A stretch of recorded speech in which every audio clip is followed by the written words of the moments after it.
Nagsimulang minorya ng Senado na maging presiding officer ng impeachment trial ni VP Sara si Senator Chis Escudero.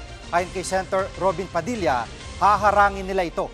Live mula sa Senado, nangungun sa balita si News 5 Senate Correspondent Mean Los Baños. Mean, bakit daw ayaw ng minorya na maging presiding officer nga si Escudero?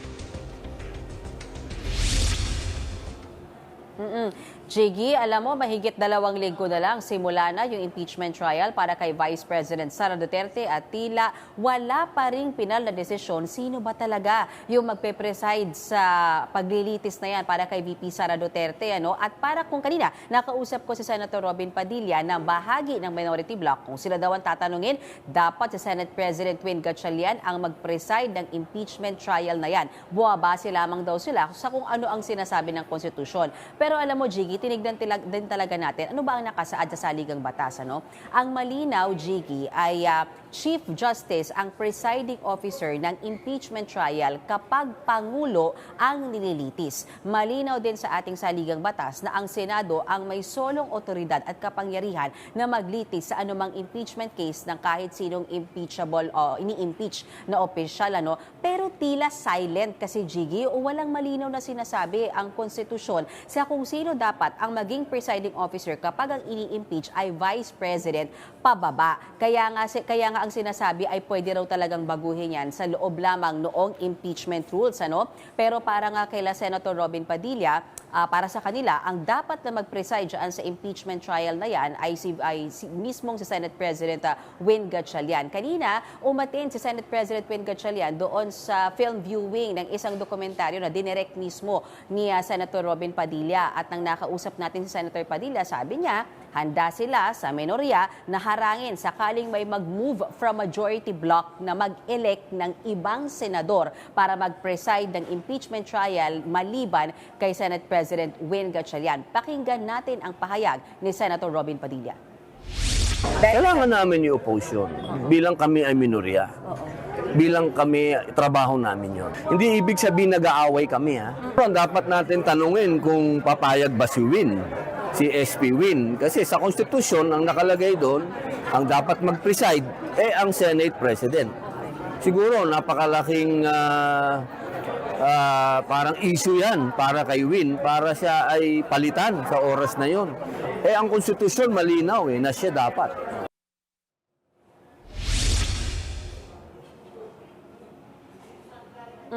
At ang sinasabi pa nga ni Senator Robin Padilla, parang nakaka-degrade naman daw sa part ni Senate President Win Gatchalian kung hindi siya ang magpe-preside sa impeachment trial. Pero bagay pa rin kasi yan, Jiggy, na dapat pagdesisyonan ng mayorya ng Senado. Nakausap ko mismo kaina, bagamat maikli lang yung ating interview kay Senate President Win Gatchalian. Ayon nga sa kanya, hindi pa napapag-usapan sino ba talaga ang magpe-preside sa impeachment trial ni VP Sara Duterte. Pero hanggang sa araw na ito, ang alam daw niya, siya ang magpe-preside dyan sa paglilitis na yan. Samantala, dagdag naman ni Senator Robin Padilla, patuloy ang kanyang paghahanda para maging Senator Judge. Handa siyang maging Senator Judge kahit hindi siya abogado dahil inaaral naman daw niya ang rules of court. Jiggy.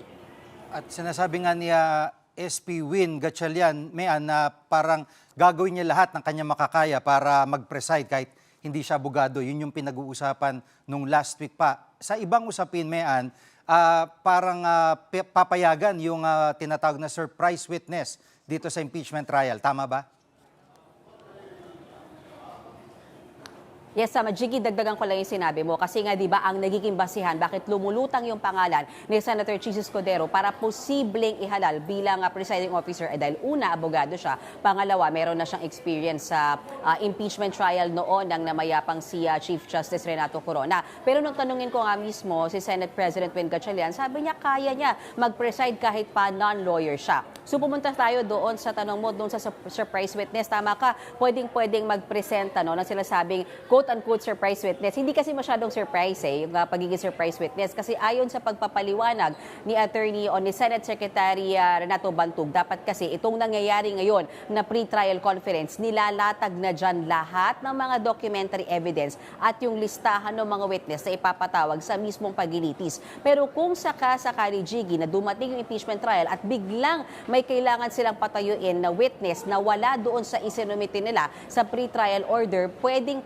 Jiggy. Pero kaya ko sinabing not so surprised with this dahil nga kailangan pa rin nilang i-inform yung kabilang kampo 3 days before patayuin yung bagong witness para kahit papano makapaghanda rin yung kabilang kampo. Hindi pwede, Jiggy, yung the day itself lang nila sasabihin na may witness sila. Kailangan informed pa rin yung magkabilang kampo na may patatayuing bagong witness, wala sa pre-trial order, wala sa original listahan, pero may bago silang pagsasalitain na witness dyan sa impeachment trial na yan. Pakinggan lamang natin yung pahayag ni Senate Secretary Attorney Rene Bantug. Both parties have the right to make reservations as to witnesses that may not be available yet during pre-trial. So that's allowed. At mayan, pagdating sa seguridad dyan sa may Senado, kumusta ang sitwasyon ngayon? Heightened security pa rin tayo dito sa Senado, Jiggy. Yan ang sinabi sa atin ni Senate Sergeant at Arms Alfred Corpus. Hindi binababa at mahigpit pa rin talaga yung pagbabantay sa seguridad, Jiggy, mula doon sa main gate hanggang dito sa entrance sa may baba. Talagang mahigpit, hindi kagaya nung mga 2 weeks before yung pagpapasok. Maging sa ating mga miyembro ng media na kahit accredited tayo, talagang hindi basta-basta yung pagpapasok. Yan na dahil nakausap daw nila yung mga law enforcement agencies at maging AFP at yun pa rin daw yung rekomendasyon na maghigpit pa rin sa seguridad. So sa tanong kung mas magiging mahigpit ba sa July 6 sa pagsisimula ng impeachment trial, sabi naman ng Senate Sergeant at Arms, posibleng ganito kung ano yung setup ngayon, pero magdadagdag lamang daw sila ng mga tao mula sa PNP at sa AFP. Narito naman ang bahagi ng pahayag ni Senate Sergeant at Arms Alfred Corpus. Until such time that after conferring with the different law enforcement agencies and the armed forces, after we have talked about it and we saw that the situation is already